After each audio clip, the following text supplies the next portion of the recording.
Salut, c'est Sarcha.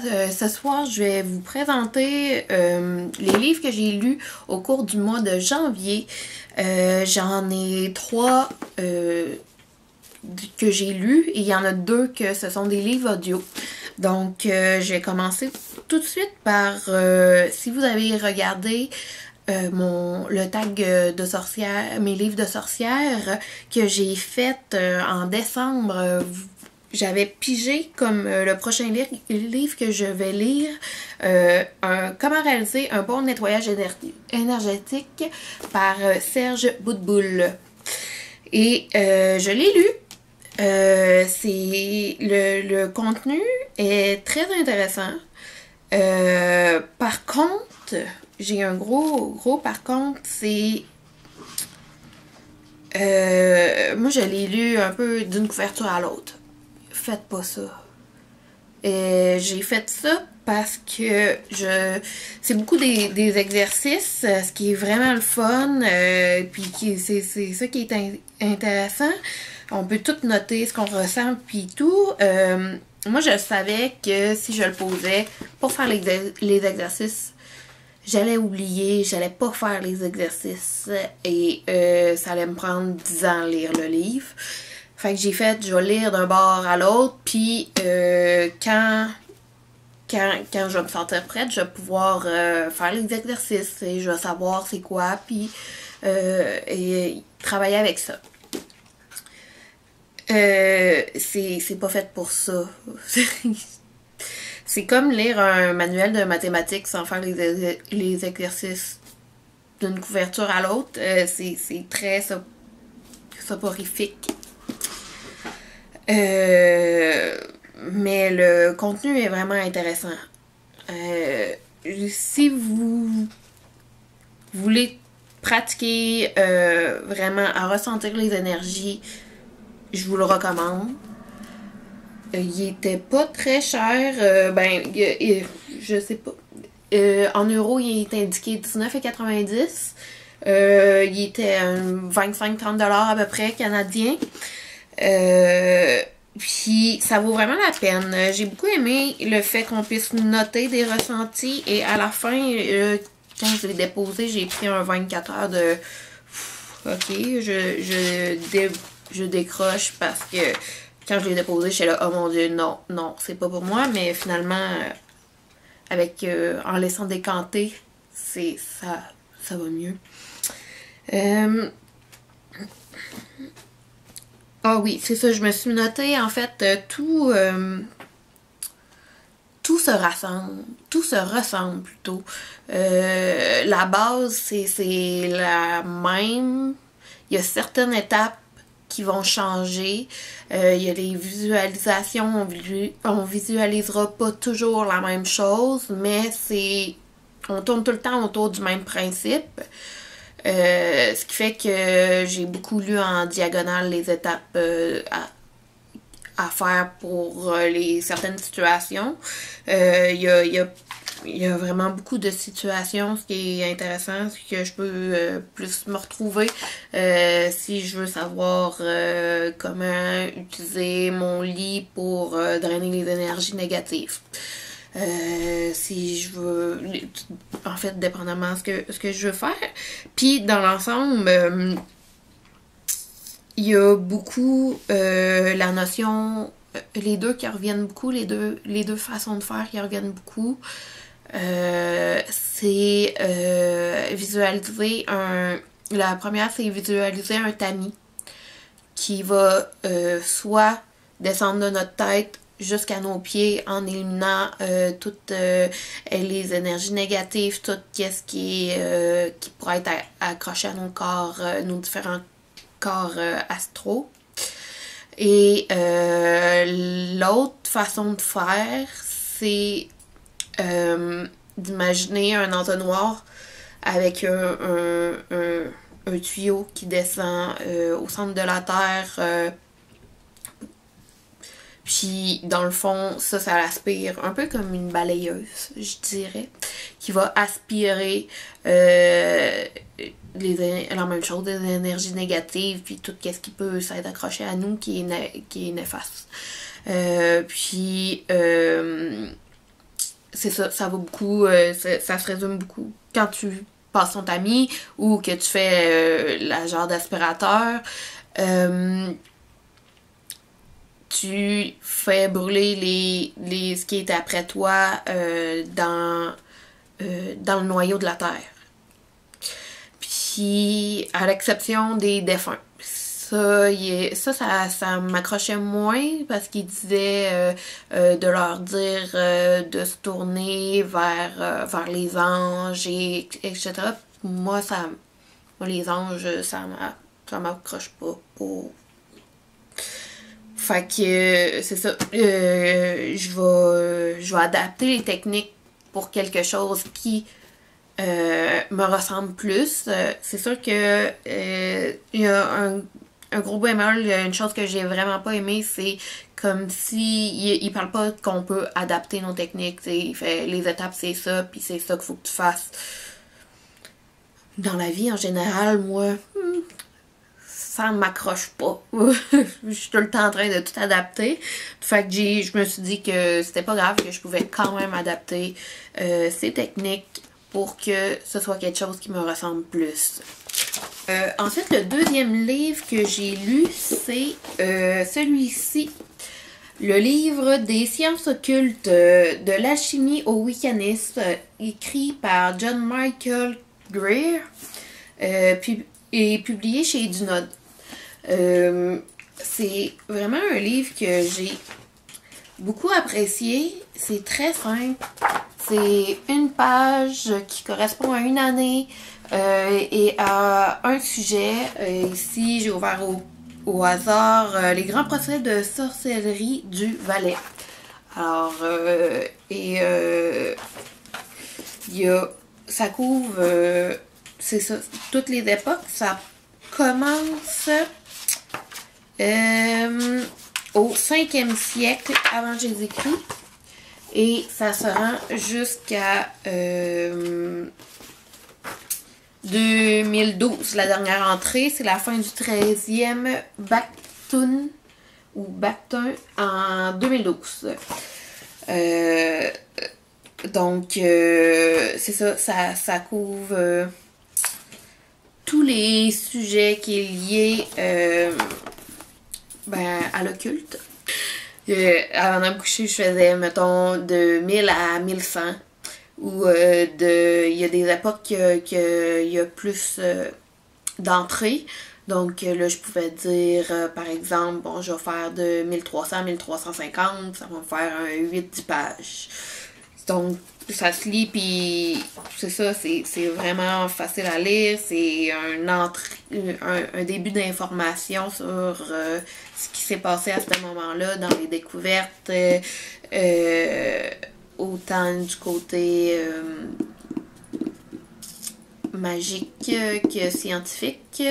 On voit des connexions, qu'est-ce qui a permis d'arriver à la science d'aujourd'hui. Donc, je vous le recommande si vous aimez l'histoire, si vous voulez en apprendre plus sur tout ce qui est l'occultisme. Vraiment super facile à lire. Je l'adore. Voilà. Puis, en plus, c'est super beau. La collection, j'en ai acheté un autre de cette collection-là que je vais vous présenter le mois prochain. Et j'adore. Le troisième livre que j'ai lu, c'est In Bulk, Rituels, recettes et traditions de la Chandeleur, qui a été écrit par Carl F. Neal et qui est édité chez Danae dans la collection Magie bénéfique, paganisme et Wicca. C'est dans le fond, c'est un des petits livres là, de la collection avec tous les sabbats, un des livres consacrés au sabbat. J'ai vraiment aimé lire In Bulk parce que pour moi, bon, premièrement, la Chandeleur, je n'ai jamais vraiment entendu parler. Pour nous deux, pour moi au Québec, en tant que Québécoise, 2 février, c'est le jour de la marmotte. c'est intéressant de savoir si elle a vu son ombre ou pas. Mais ça finit pas mal là. Puis les premières informations que j'avais sur Inbolk, c'était l'arrivée du printemps. Et honnêtement, Inbolk au Québec, ça tombe comme dans le milieu des 2 mois les plus froids de l'année. Fait que quand tu me parles d'arrivée du printemps, c'est comme... ouais, on s'en reparlera dans 1 mois et demi. Mais là... Sauf que dans ce livre, ce que j'ai appris, c'est que ce n'est pas seulement l'arrivée du printemps. Oui, c'est beaucoup ça. Mais c'est aussi le renouveau. Et j'ai découvert Brigide. À vérifier. Je suis pas très dieu et déesse. En général, c'est un concept un peu flou pour moi. Puis je me suis dit que si j'avais à en découvrir, j'allais pas le forcer, j'allais laisser venir à moi. C'est ça qui est arrivé avec Brigide. Vraiment dans ce livre-là, j'ai comme fait ok, wow, elle représente toute la force dans quoi j'ai puisé dans les 2 dernières années pour traverser les épreuves que j'ai eu à traverser. Donc c'est ça, ça m'a fait découvrir cette déesse que je veux en apprendre absolument plus sur elle. Ensuite, mes 2 autres livres, c'est les livres audio. Alors, je vais regarder pour les titres.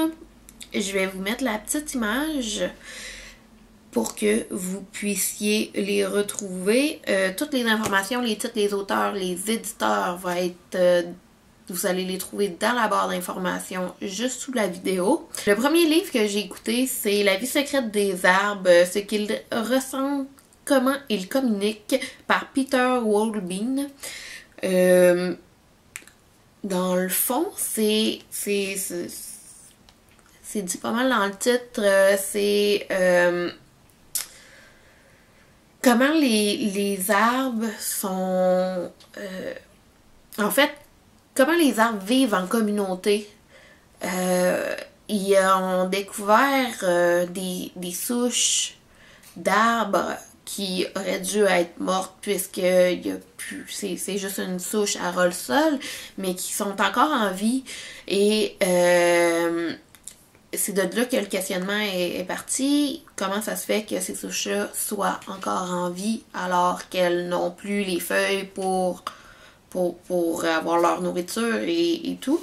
Et ils ont découvert tout un réseau de communication par les racines. Et c'est vraiment passionnant.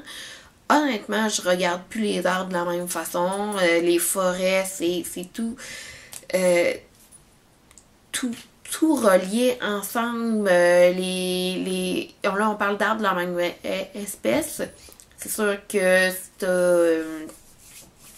du pin et du pain puis du sapin, du mélèze, mettons.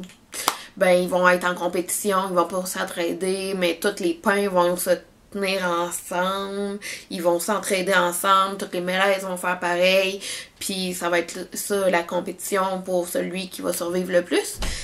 C'est super intéressant, c'est ça, je ne vois plus les choses de la même façon, je comprends tellement pourquoi les petits arbres, je sais pas, chez nous, ben, chez moi, dans les villes, on voit souvent des petits carrés de terre au milieu du trottoir, puis là, t'as un petit arbre qui est là depuis 10 ans, puis qui essaye de survivre, puis qui est frêle, puis t'as l'impression qu'il va casser en deux au moins de coup de vent, puis qu'il prend pas le dessus de devenir mature, on dirait.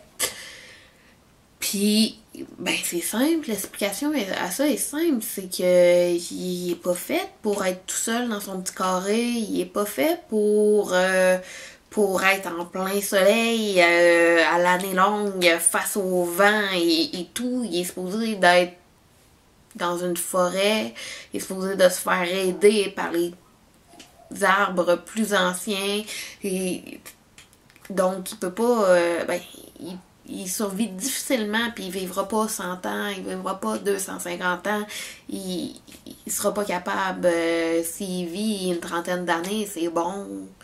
Donc, ça, c'est tout ce concept-là de couper des vieux arbres pour mettre des nouveaux, finalement, c'est pas si bon que ça.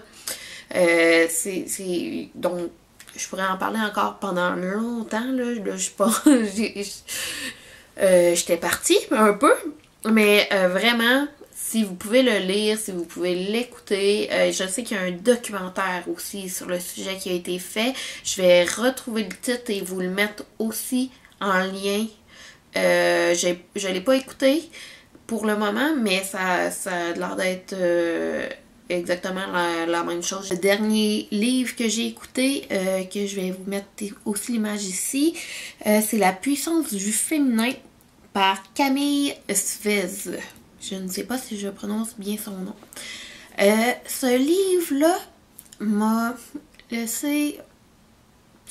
J'ai pas super aimé. En fait, l'information est intéressante jusqu'à un certain point. Je dirais qu'il s'adresse exclusivement aux femmes cisgenres et plus particulièrement aux femmes cisgenres qui ont ou qui veulent des enfants. Donc, vous comprenez que il y a un manque d'ouverture un peu. Le livre est axé sur le cycle menstruel. Dans ce qui est écrit, on est vraiment... C'est la femme biologique. C'est un gros bémol. Moi, je trouve que c'est quelque chose qui méritait quand... dans ce que j'entendais. Puis le deuxième aspect qui m'a irrité aussi, c'est l'aspect maternité qui est très pro maternité. Même il y a un témoignage d'une femme qui n'a pas eu d'enfant qui a fait le choix d'avorter, et son témoignage, c'est qu'elle regrette de ne pas avoir eu d'enfant. Puis il n'y a pas vraiment d'autres témoignages. Il n'y a pas vraiment un autre témoignage d'une femme qui se dit « Moi, j'ai pas eu d'enfant, je me suis fait avorter parce que je ne voulais pas d'enfant et aujourd'hui, j'ai 50 ans, je suis épanouie. » Je me suis fait avorter, je voulais pas d'enfant à ce moment-là, je me suis dit que j'en aurais peut-être plus tard, puis que si je n'aurais pas, c'était pas grave. Finalement, je suis rendue à 56 ans, puis j'ai pas d'enfant, puis je regrette. Je trouve ça un peu moralisateur. Je trouve que ça nous ramène vraiment à notre fonction biologique d'avoir des enfants, alors que c'est plus que ça, surtout quand on parle de puissance du féminin. C'est ça. Fait que lui, je l'ai moins aimé. Je l'ai écouté au complet. Il y a des choses que j'ai trouvées intéressantes. L'autrice, elle parle du yoni. Pour ceux qui ne connaissent pas, dans le fond, c'est l'organe sexuel / reproducteur féminin c'est encore un thème un peu flou pour moi, là. Je ne suis vraiment pas une pro, mais ça vient de la culture indienne. Et c'est ça, dans la culture indienne, le yoni, ça englobe la féminité, le système reproducteur et la sexualité des femmes. Donc, c'est une harmonie avec son corps. Ça, je trouvais ça vraiment plus intéressant. D'ailleurs, j'ai trouvé une application qui permet de suivre le yoni vraiment, parce qu'il y a il y a 4 phases qui sont reliées aux saisons. Puis, dépendamment de quelle phase qu'on est durant notre cycle, on est plus apte à faire de la créativité ou bien c'est mieux de se reposer ou etc. Ça aide à apprendre à se connaître. Fait que cet aspect-là, j'ai vraiment aimé. Puis j'étais là, ok, ça c'est intéressant. C'est pas mal le seul sujet que j'ai vraiment trouvé intéressant, malheureusement, dans tout ce livre-là. Alors, c'est pas mal ça pour les livres que j'ai lus / écoutés durant le mois de janvier. Ça m'en fait 5 quand même. Je pense pas être autant productive à tous les mois. Mais par contre, j'ai bien aimé mon expérience de tirer au hasard un livre. Alors, j'ai ramené ma petite jarre avec mes livres de sorcellerie et développement personnel et j'ai décidé d'en lire un autre que je vais vous parler, dans le fond, à la fin, au mois de mars, quand je vais revenir sur mes livres de février. Alors, je fais le tirage avec vous.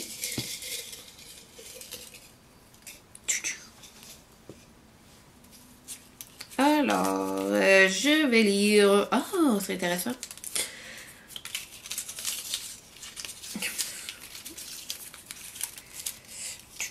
Voyons. Je les ai très bien roulés. Faire l'expérience de vos chakras. Alors, c'est un nouveau sujet que je vais étudier ce mois-ci et je vais vous revenir là-dessus dans un mois. Merci d'avoir été là et si vous voulez, vous pouvez vous abonner, peser sur le petit pouce si vous avez aimé et la petite cloche si vous voulez suivre mes vidéos, savoir quand est-ce que mes vidéos sortent. À la prochaine, bye!